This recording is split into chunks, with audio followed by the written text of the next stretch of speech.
How is everybody? How's everybody doing? In the past videos, I've done some uh, suggestions of some of the actions that need to be taken in order to save the South African economy, and we're focusing on the issues that I call that they are the most important at this current juncture. What I wanted to turn my focus to right now was the issue of fiscal policy. Fiscal policy or income taxes, or not just income taxes, just tax policy in general, because of its role and its ability to affect job growth and its ability to affect the growth of the economy. And what I would say would be that I would cut, what needs to happen is that the taxes need to be cut across the board. South Africa, just cut them across the board. Cut them across the board. And there are some people who worry about what will happen to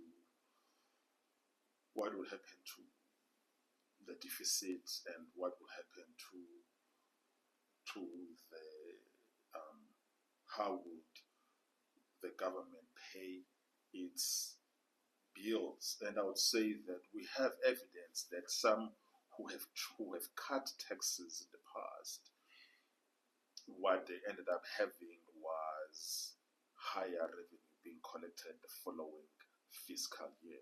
Case in point being the Trump tax cuts of 2017, as being reported by the Congressional Budget Office, that the federal government collected more taxes in 2018 after the Trump tax cut, and subsequently after that, the federal government has been collecting record-breaking tax revenues right up until 2024, which is contradiction to those who had predicted that the government would collect less.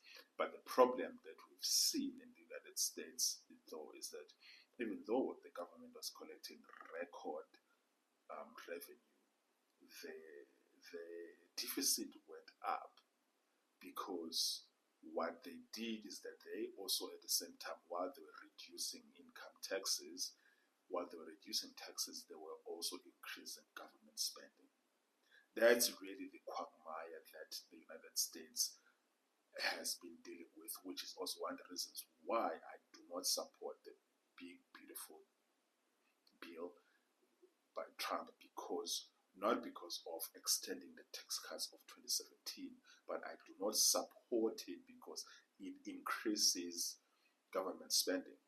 There is no reason why they're increasing military spending, for instance, from $800 billion a year to $1 trillion a year. It just doesn't make any sense when they are spending more on military than the top 10 countries in terms of the top 10 largest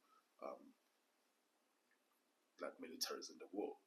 Yeah, so then I would say that therefore South Africa would have to cut taxes across the board, and will have to go through an extensive government spending reform, which includes cutting down the size of the government, reducing the number of departments, eliminating waste and inefficiencies, removing deputy ministers who have no purpose at all in our government. They are not part of the cabinet. They have no use at all.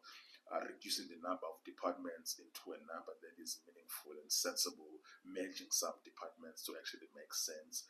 And we might actually end up in a place where some of these parastatals and publicly owned companies who are bleeding the fiscal dry might have to be sold either in part or in full, because their existence is not benefiting poor South Africans at all. I can actually see myself supporting the sale of Eskom, maybe selling shares of Eskom, selling 40% of Eskom, selling 30% of Transnet, selling 30% of Denel, selling 30% of SAA, which also would bring more competence into the boards of these companies, and then use that money to pay back the money that the government is owing, and also progressively liberalizing the economy by selling more and more of these publicly owned companies, which are providing no purpose right now for the poor South Africans who are unemployed and unemployable and are actually living destitute lives. But in terms of cutting and reducing income taxes across the board, I would say that I would reduce value-added tax, which is at 15% right now. I would reduce it from 15% all the way down to 5%. Yes, all the way from 15% to 5%. I'll reduce the highest income tax rate for the highest earners in South Africa from 45% to 30%.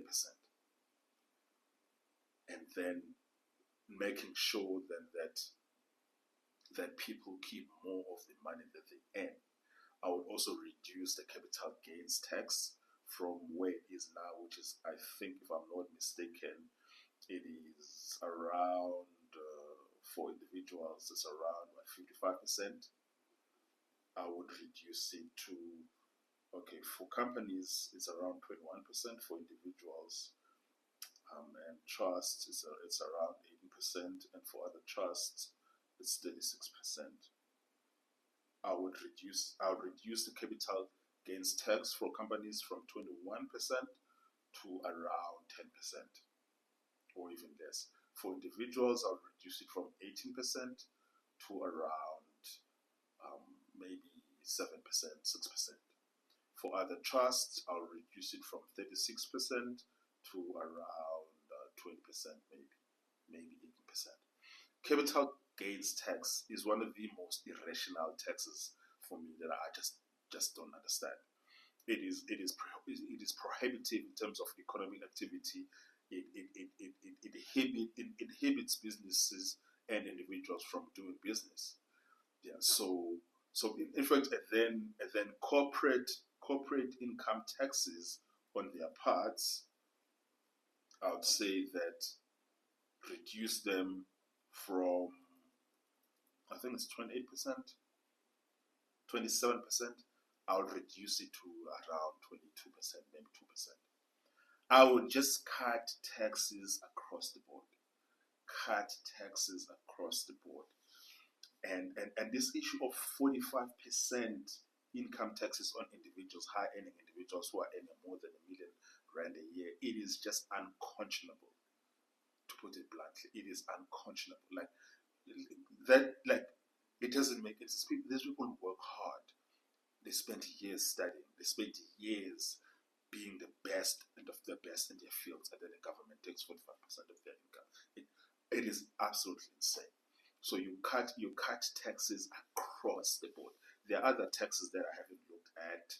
I might have to relook the issue of sin tax on cigarettes and alcohol. I might have to look at other taxes that are stifling economic activity in South Africa and just cut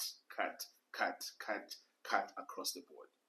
And then in the next couple of a year to 2 years, having to monitor inflation rate, to see how does all of this growth and spending that's going to come from all of these tax cuts will result into inflationary pressures. But then we have the South African Reserve Bank, whose primary responsibility is to watch inflation and to keep it within the target range. But with that said, and to see in terms of also how does this affect the revenue collection, as we've seen in other areas, that some people in the United States, for instance, have seen more revenue being collected when they cut taxes. And then with that said, they then spend some time really having something that looks like Dodge in South Africa, cutting down waste, cutting down inefficiencies, cutting down departments that are unnecessary, trimming the fat, reducing the cabinet size, reducing department sizes, like getting rid of government buildings that are not being used for anything, they're not providing any benefit other than that you have to pay for their maintenance. Sell these buildings that are not being used so that you can pay the debt. Sell the land that you are not using as government so that you can pay off the debt. Do things like that, meaningful things like that, and semi-privatize Eskom, semi-privatize Transnet, semi-privatize Denel, semi-privatize SAA. All these large parastatals that semi-privatizing them will result in us raising money to pay back all of this debt that is stifling us. That is part of the things that will have to happen. There are a lot of government assets that are not being used efficiently, that some of them have no purpose at all, that might actually have to just be sold. Sell all the stuff that you're not using, just sell it, and pay off the debt. The most important thing here is to say, are the South African people doing well? Whatever is best for the South African people, do that. And one of those things is to just cut income taxes, reduce government. And as you can see, I am of the view of deregulation, which is the Democratic Alliance supports this. Low taxes, limited government. This is why some people call me a South African Republican or a black whatever Republican, because I wholeheartedly believe in these two policy positions: deregulation, where it makes sense, low taxes, limited government. And we might have to restructure how some of these provincial governments also are run, shrink them, like cut the fat also at provincial government, cut the fat at local government, try to do everything that's going to cut down government spending while at the same time increasing the economic participation of South African people, lowering the unemployment rate from 33% to maybe in the first 5 years to around 50%, and then in 10 years to around 10%. That is, so if you look at that, deregulation, low taxes, limited government, with the policy actions that I talked about in the prior video, which I'm going to put a link to all of those actions that I said I would take, that will take the economic growth of the country to around 5%, 6%. And that will be a prosperous South Africa. And I'm not even done yet. There's more to come. So for me, this is why I say that I can't support any of these political parties, because they equivocate on things like these low taxes. They equivocate on issues like limited government.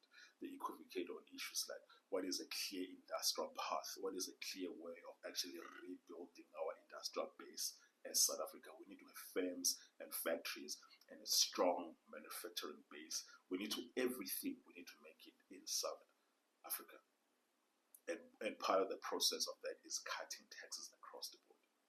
I would actually not even be opposed to cutting corporate taxes from 27% to around 80%. 18% is a good place. And cutting, because if we're cutting the highest personal or individual income tax rate from 45%, and then you reduce it to 30%, I would even say take it down to 28%. And by every economic theory that is in the book, that would be expansionary in nature and would create another maybe 300,000 to 400,000 jobs. That is what I would do. Let me know what you think. And obviously, once that is done, then you need to watch inflation, then you need to watch government debt levels, especially because there is some infrastructure spending that has to happen, and it will have to happen through debt. Then there has to be a plan in terms of, in the next 10 to 20 years, how are we going to manage debt? But managing debt when you have an unemployment rate in the country that is less than 10% is better than dealing with this high indebtedness where you are borrowing money to pay social welfare. which is what South Africa is doing right now. Because part of this is to try to move as many people off social welfare. Because if every household has someone who has a job, then there won't be any need for only the social welfare. And the social welfare is actually what is bankrupting the country. So trying to move the country from being a social welfare state to being a productive state. And then obviously having to manage that debt going forward might take 20 to 30 years. But managing debt levels in a period of 20 to 30 years while you have an unemployment rate of less than 10%, that would be a situation that any nation in the world would love to be in. Let me know what you think. Obviously, there's no plan that doesn't have problems, but I've already said what those problems might potentially be, and there is a way of managing them. But this status quo of just say, let's just balance the books is not going to work. It's not going to work. The primary purpose of the government is not balance, it's not to balance books. Okay, cheers. Sure.